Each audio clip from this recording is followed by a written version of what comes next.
আপনার সন্তানকে স্কুলে পাঠান।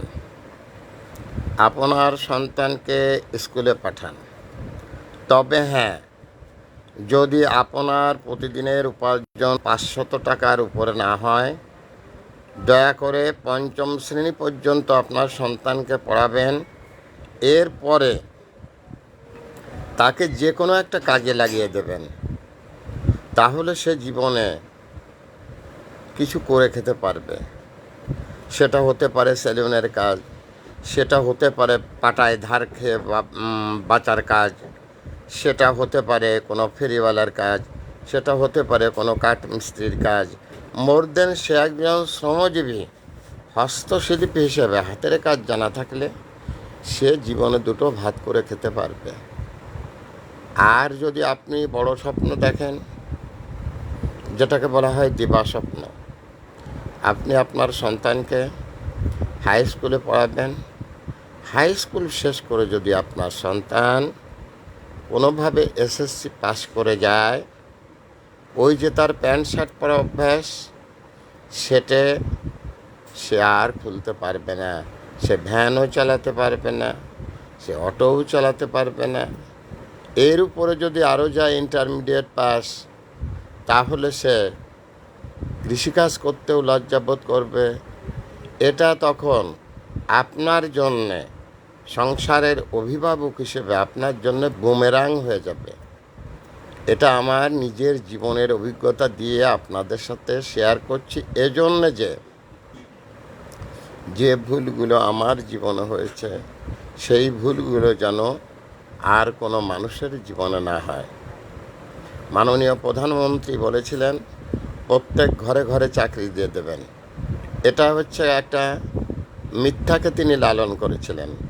তার এই কথা 100% সত্য না।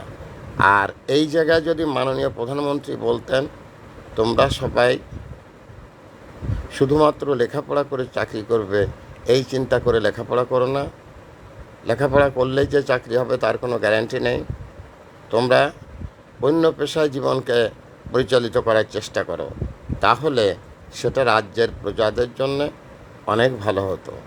এই যে মাননীয় প্রধানমন্ত্রী বলেছিলেন প্রতি ঘরে ঘরে চাকরি দেবেন, এটা গোদের উপরে বিষের ফোড়ার মতো পুরা জাতির উপরে এখন চেপে বসেছে। যে সমস্ত অভিভাবক আছেন আমার মতো বৃদ্ধ, তাদের ঘরে 2-3টে ছেলে ডিগ্রি পড়ে, তারা না পারে ভ্যান চালাতে, না পারে কৃষিকাজ করতে, না পারে সেলুনে গিয়ে চুল ছাড়তে, না পারে ফ্রি করে কোনো জিনিস বিক্রি করতে। বড় মানুষ আমি, আমাকে উপার্জন করে এনে তাদেরকে খাওয়াতে হয়। এরকম অবস্থায় কত পরিবারের প্রধান এই বাংলাদেশে আছেন, তারও কোনো সঠিক হিসাব প্রধানমন্ত্রীর কাছে নেই। যে সমস্ত বাবারা ছেলে মেয়েদের লেখাপড়া শিখিয়ে বড় করেছেন, তাদের যে কী দুর্গতি, কী সমস্যা, কী যন্ত্রণা নিয়ে তারা বেঁচে আছে, এই যন্ত্রণার কথা আমি বলবো, আমার কথা শোনার মতো কেউ পৃথিবীতে নেই। অথচ আমি এখনও বিনা বেতনের একজন পারিবারিক পাঠশালার শিক্ষক।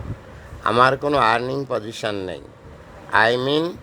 আমার কাছে আছে একটি দান বাক্স, সেটা নিয়ে অনেক সময় আমি আগে ঘুরে ঘুরে বিভিন্ন জায়গায় গিয়ে কিছু অর্থ উপার্জন করতাম, আর্ন করতাম। তাই দিয়ে আমি স্কুলের পরিচালনার ব্যয়ভার তথা নিজের ব্যয়ভার বহন করেছি অনেকটাই। কিন্তু এখন আর I don't move here and there because by this time I am ill, I am not so well.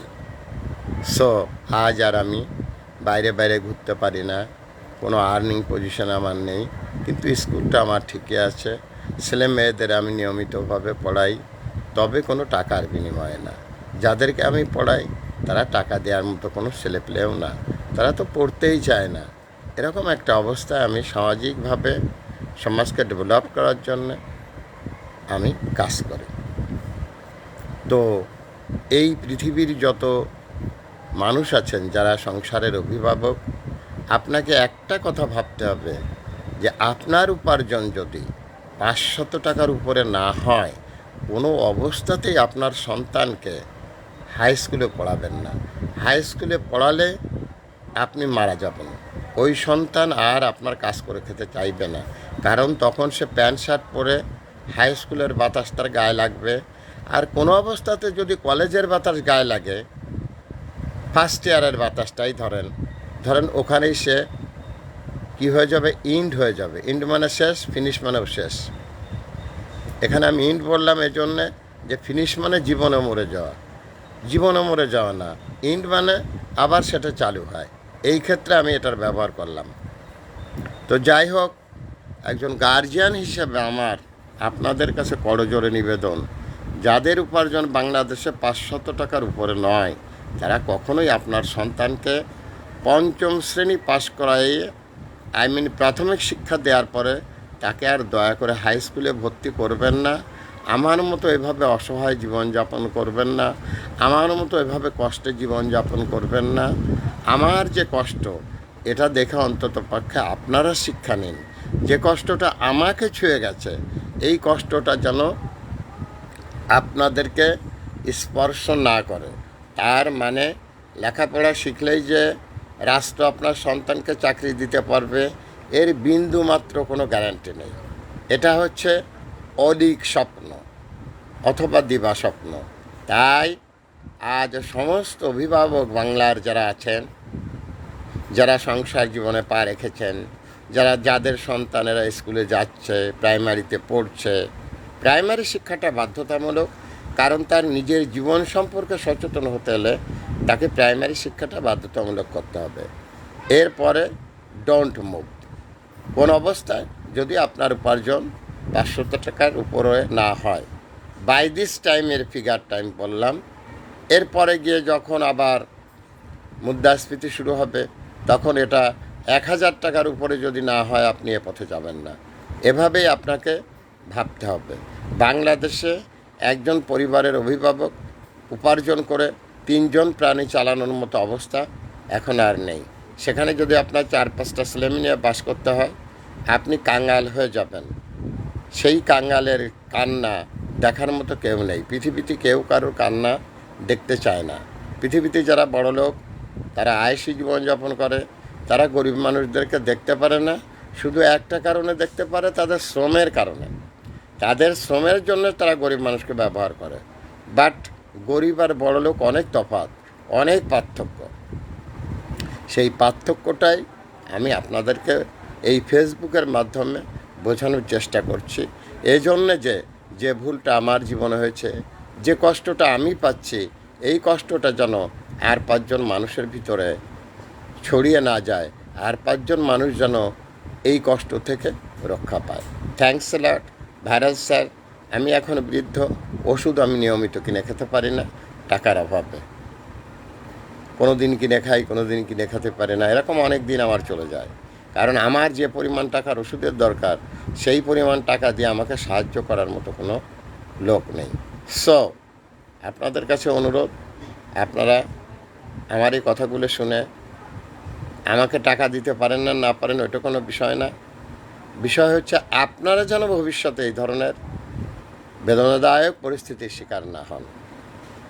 ইতি Mohammad Fakhrul Alam master, viral sir, বিনা বেতনের পারিবারিক পাঠশালার শিক্ষক। মোবাইল কন্ট্যাক্ট নং 01935204804। আমি আবার বলছি, আমার মোবাইল কন্ট্যাক্ট নং 01935204804। এটা আমার বিকাশেরও নাম্বার। আর আমরা এমন একটা দেশে বাস করি, এখানে যদি কেউ কারো কাছে সাহায্য চায়, তাহলে সাহায্যের যে একটা রেট আছে নির্ধারিত, ওটাকে বলা হয় 2 টাকা। আমাদের দেশের ফকিরদের উপার্জন, কোনো দোকানদার যদি তাকে ভিক্ষা দেয় 2 টাকা। আর আমাদের দেশে যদি কোনো লোক ছিনতাই করে, তাহলে সে অনেক উপার্জন করতে পারে। যদি সে লেখাপড়া শিখে ঘুষ খায়, সে অনেক উপার্জন করতে পারে। কিন্তু যদি কোনো ফকির ভিক্ষা করে, তার জন্য বরাদ্দ মাত্র 2 টাকা। এই আমাদের দেশের পরিস্থিতি। এর উপরে আপনাকে ভাবতে হবে, জানতে হবে, শিখতে হবে। Thanks a lot, viral sir.